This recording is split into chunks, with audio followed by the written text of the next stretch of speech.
अज एक सिक्ख्या लैन की लोड़ है। मैं बहुत पिछे जाना, जदों गुरु नानक साहब अजे बाल अवस्था दे विच ने, जदों आके उन्होंने घर की प्रथा मुताबिक जनेऊ पाया जा रहा है, उदों बड़ी आम गल है, सुभाविक गल है कि बच्चा जम्मिया एक 5-7 साल का होया उन्होंने जनेऊ पा दिओ। ये रवायत है, रस्म है। पर एक 8-9 साल का बालक जिहड़ा इन्हां रस्मां दे विच, इन्हां रोह रीतां च, इन्हां रिवाजां च पैदा होया, जदों जनेऊ पाउण लगे पांदे दा हत्थ फड़ लिया, पांडे दा, पंडित दा हत्थ फड़ लिया। किसी बदतमीजी नाल नहीं, गुस्ताखी नाल नहीं, जग्यासा दे नाल। इत्थे अंदर जग्यासा सी बाबे दे। बाबा नानक जग्यासू सी। उहदा सवाल सी कि दया कपा संतोख सूत, कहंदा जिहड़ा जनेऊ मैनूं पाउण लग्या इहदी मैनूं सेंस नहीं पता भी मेरे कित्थे काम आउणा। दया कपा, दया दी कपा होवे, संतोख सूत, संतोख सबर दा सूत वटिया होवे। दया कपा संतोख सूत, जत गंढी सत वट, जिन्हों जत दी गंढ वजी होवे, सच्चाई नाल वटिया होवे। दया कपा संतोख सूत, जत गंढी सत वट, एहो जनेऊ जी का हई तां पांडे कत। कोई इहो जिहा जनेऊ हैगा तो मेरे पा दे, जिहड़ा मतलब मेरी जिंदगी च मेरे नाल रवे, मेरे मरण तो बाद भी मेरे कर्म बन के मेरे नाल जावे। यह जनेऊ धागा मेरे उपर दी लंघ गया तो मैनूं कोई फायदा नहीं होना। गुरु साहब ने लड़ाई लड़ी, उदों जबरदस्ती सब नूं जनेऊ पाया जांदा सी। जम्मिया तो जनेऊ पा दिओ। उही गद्दी 9वें पातशाह, एक टाइम आ गया जदों जबरदस्ती जनेऊ लाया जांदा सी। 1.25 मन जंजू, 1.25 मन जनेऊ कहंदे ला के औरंगजेब की फौज रोज़ साड़दी सी। उदों साहब सच्चे पातशाह पहुंच के दिल्ली कहंदे जे ताकत है तो जनेऊ ला के दिखा। उही जोत लड़ रही है, जनेऊ पाउण नहीं देना। उही जोत लड़ रही है, जनेऊ लाउण नहीं देना। एक गल विचली समझो, लड़ाई कादी सी? जबरदस्ती दी। उदों जबरदस्ती पाउंदे सी, हुण जबरदस्ती लाउंदे सी। ये कौम सिर्फ जबरदस्ती के अगेंस्ट लड़ती आई है। किसी धर्म, किसी मजहब, किसी सोच, किसी जात पात के खिलाफ कदे नहीं लड़े असीं।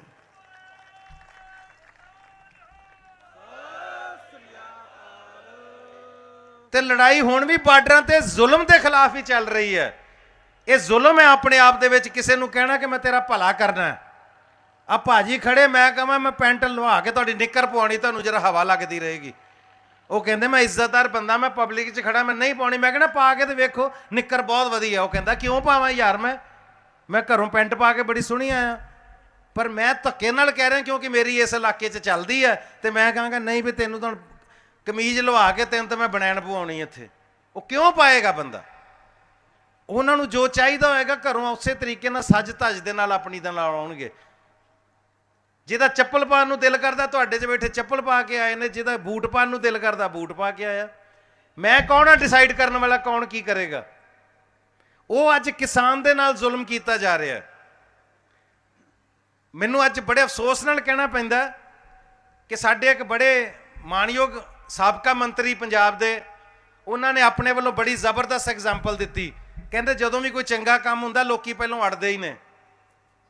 तुहाडी सेंटर की सरकार ने भी किया कि हमने जब 3 तलाक बनाए थे तब भी लोगों को एतराज़ हुआ था, पर उदों औरत तो खुश सी ना। औरत ने बाहर आके एजिटेशन नहीं सी कीता कि 3 तलाक नहीं होने चाहिए। उन्हां दी किते जान सौखी हो रही होनी है। इदां ही तुसीं जिहड़े जिहड़े कानून लोक हित विच लिआंदे, लोकां नूं लगा ठीक है। जिहड़े जिहड़े कानून तुसीं जुल्म दे नाल लिआंदे, हर कानून के खिलाफ एजिटेशन होया, धरने होए ने, मुजाहरे होए ने। तुसीं दबा ले तां गल वखरी है। अज तुहानूं इस करके दंदलां पै रही कि यह दबाया नहीं जा रहा तुहाडे कोलों। जिन्ना तुसीं दबदे हो, इत्थों दी निकल के तुहाडे सामने निकल के होर 6 फुट उच्चे होके तुहाडे उत्तों दी खड़े होके दिखाउंदे भी आ खड़े असीं। तुहानूं इस गल दी अज प्रॉब्लम हो रही है। सो तुसीं उस मंत्री साहब, साडे माणयोग मंत्री साहब, साबका मंत्री, उन्हों का बयान कितना अच्छा सी। कहते जदों किसी नूं टीका लाया जाता है, इंजैक्शन लाया जाता है, उन्होंने भी तकलीफ होंदी है। वह भी कहता ना लाओ, उन्होंने पीड़ होंदी है, पर उन्होंने ये नहीं पता, बाद च पता लगता कि टीका वो फायदे वास्ते ही लाया जा रहा सी। मैं इत्थे उन्हों का ध्यान इस पासे भी लिया चाहना कि पढ़न की किहड़े समय की तुसीं गल करदे हो मंत्री साहब। अजकल टीके भी 2 तरह के लाए जाते हैं। एक वो टीका हुंदा जिहदा मरीज नूं फायदा हुंदा है, एक वो टीका हुंदा जिहदा सिर्फ हस्पताल नूं ही फायदा हुंदा है। ਭਾਵੇਂ ਪਾਣੀ ਦਾ ਹੀ ਲਾ ਦੇਣ, ਬਾਅਦ ਚ ਬਿੱਲ 'ਚ 40,000 ਰੁਪਇਆ ਲਿਖਣਾ ਹੁੰਦਾ, ਬਾਹਰੋਂ ਮੰਗਾਇਆ ਸੀ ਟੀਕਾ 40,000 ਰੁਪਏ ਦਾ। ਹੁਣ ਸਾਨੂੰ ਨਹੀਂ ਨਾ ਪਤਾ ਇਹ ਟੀਕਾ ਤੁਸੀਂ ਕਿਹੜਾ ਲਾਈ ਜਾਂਦੇ ਹੋ। ਕਿਸਾਨ ਕਹਿੰਦਾ ਮੈਂ ਨਹੀਂ ਟੀਕਾ ਲਵਾਉਣਾ, ਕਿਉਂਕਿ ਪਤਾ ਲੱਗ ਗਿਆ ਕਿਸਾਨ ਨੂੰ ਕਿ ਇਹ ਟੀਕਾ ਹਸਪਤਾਲ ਵਾਲਿਆਂ ਦੇ ਹੱਕ 'ਚ ਹੈ, ਮਰੀਜ਼ ਨੂੰ ਚਾਹੀਦਾ ਹੀ ਨਹੀਂ ਟੀਕਾ ਇਹ।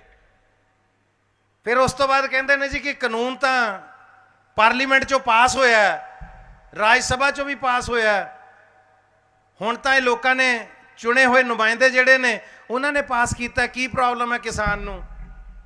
ਸੋ ਕਿੱਦਾਂ ਪਾਸ ਹੋਏ ਨੇ ਲੋਕਾਂ ਨੂੰ ਉਹ ਵੀ ਪਤਾ ਹੈ। ਇੱਕ ਥਾਂ ਤੇ ਤੁਹਾਡਾ ਬਹੁਮਤ ਹੈ, ਤੁਸੀਂ ਪਾਸ ਕਰਾ ਲਏ ਬਿੱਲ, ਕਾਨੂੰਨ ਬਣ ਗਏ।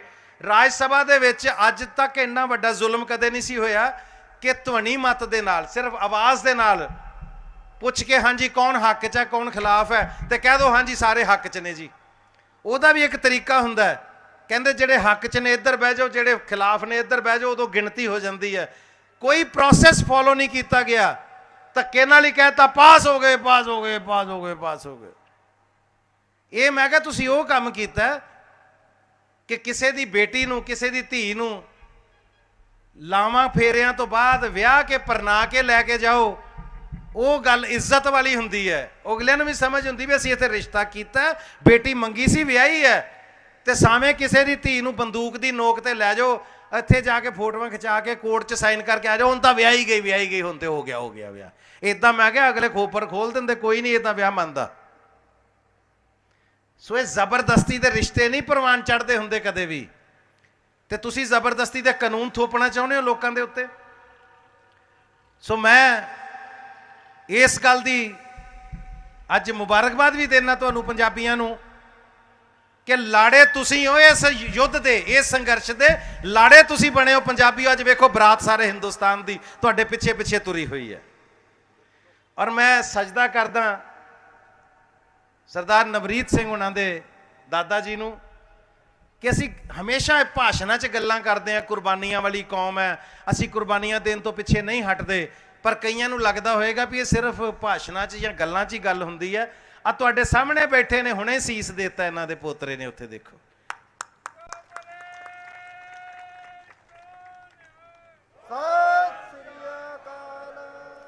ਸੋ ਇਹ ਜਿਹੜੀ ਕੌਮ ਹੈ ਨਾ, ਇਹਦੀ ਵਿਰਾਸਤ ਆ ਸਿਰ ਦੇਣਾ।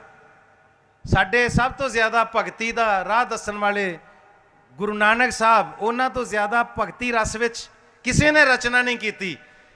ਉਹਨਾਂ ਨੇ ਸਿਰਫ ਭਗਤੀ ਦਾ ਮਾਰਗ ਦੱਸਿਆ ਤੁਹਾਨੂੰ, ਪਰ ਅੰਦਰੋਂ ਕਿਤੇ ਕਾਇਰ ਨਾ ਹੋ ਜਾਈਏ, ਕਿਤੇ ਬੁਜ਼ਦਿਲ ਨਾ ਹੋ ਜਾਈਏ। ਉੱਥੇ ਉਹਨਾਂ ਵੀ ਸਾਨੂੰ ਸੰਦੇਸ਼ ਦਿੱਤਾ ਸੀ ਕਿ ਜੋ ਤੋ ਪ੍ਰੇਮ ਖੇਲਣ ਕਾ ਚਾਓ, ਸਿਰ ਧਰ ਤਲੀ ਗਲੀ ਮੁਰੀ ਆਓ। ਬਾਬਾ ਨਾਨਕ ਵਰਗਾ ਫਕੀਰ ਇੰਨੀ ਗੱਲ ਕਹਿ ਰਿਹਾ। ਉਹਨਾਂ ਨੂੰ ਵੀ ਪਤਾ ਕਿ ਬੁਜ਼ਦਿਲੀ ਵੀ ਮਾਰਦੀ ਹੈ ਕਿ ਜੋ ਤੋ ਪ੍ਰੇਮ ਖੇਲਣ ਕਾ ਚਾਓ, ਸਿਰ ਧਰ ਤਲੀ ਗਲੀ ਮੋਰੀ ਆਓ। ਇਤ ਮਾਰਗ ਪੈਰ ਧਰੀਜੈ, ਸਿਰ ਦੀਜੈ ਕਾਣ ਨਾ ਕੀਜੈ। ਫਿਰ ਜਦੋਂ ਇਦਾਂ ਦੇ ਵਕਤ ਆ ਜਾਂਦੇ ਨੇ, ਯੋਧੇ ਤੁਹਾਡੇ ਸਾਹਮਣੇ ਬੈਠੇ ਨੇ, ਦਿੰਦੇ ਨੇ ਸੀਸ। ਸੋ ਇਹ ਤੇ ਉਹ ਧਰਤੀ ਹੈ ਜਿੱਥੇ ਗੁਰੂ ਗੋਬਿੰਦ ਸਿੰਘ ਸਾਹਿਬ ਨੂੰ ਤੋੜੇ ਵਾਲੀ ਬੰਦੂਕ ਕਿਸੇ ਨੇ ਭੇਟ ਕੀਤੀ ਸੀ, ਤੇ ਮਹਾਰਾਜ ਨੇ ਵੈਸੇ ਹੀ ਕਿਹਾ ਸੀ ਵੀ ਵੇਖਦੇ ਆ ਇਹਨਾਂ 'ਚ ਕਿੰਨਾ ਕੁ ਜਜ਼ਬਾ ਬਚਿਆ। ਕਹਿੰਦੇ ਨਵੀਂ ਚੀਜ਼ ਆਈ ਹੈ, ਬੰਦੇ ਖਾਣੀ ਦੂਰੋਂ ਹੀ ਬੰਦਾ ਮਾਰਦੀ ਹੈ। ਇਹ ਵੇਖਣਾ ਵੀ ਇਹਦਾ ਨਿਸ਼ਾਨਾ ਵੀ ਸਹੀ ਲੱਗਦਾ ਕਿ ਨਹੀਂ। ਤੇ ਤੁਹਾਨੂੰ ਯਾਦ ਆ ਸਾਰਿਆਂ ਨੂੰ, ਕੋਈ ਸਾਖੀ ਦੱਸਣ ਦੀ ਲੋੜ ਨਹੀਂ, ਇਤਿਹਾਸ ਦੱਸਣ ਦੀ ਲੋੜ ਨਹੀਂ, ਕਿੱਦਾਂ ਦੋ ਸਿੰਘ ਜਿਹੜੇ ਆਪਸ 'ਚ ਵੀ ਪਿਓ ਪੁੱਤ ਦਾ ਰਿਸ਼ਤਾ ਰੱਖਦੇ ਸੀ, ਆਪਸ 'ਚ ਇਸ ਗੱਲ ਤੋਂ ਹੀ ਲੜਦੇ ਪਏ ਸੀ ਕਿ ਮਹਾਰਾਜ ਦੀ ਬੰਦੂਕ ਅੱਗੇ ਮੈਂ ਖੜੇ ਹੋਣਾ, ਦੂਜਾ ਕਹਿੰਦਾ ਸੀ ਮੈਂ ਖੜੇ ਹੋਣਾ। ਇਹ ਤਾਂ ਸ਼ਹੀਦ ਹੋਣ ਲਈ ਵੀ ਲੜਦੇ ਨੇ, ਤੇ ਜਦੋਂ ਜ਼ੁਲਮ ਦੇ ਖਿਲਾਫ ਲੜਨਾ ਪੈ ਜੇ ਤੇ ਫਿਰ ਜਿੱਤ ਕਿਹਦੀ ਹੁੰਦੀ ਹੈ, ਇਤਿਹਾਸ ਪੜ੍ਹ ਲਓ ਸਾਰਾ ਤੁਸੀਂ।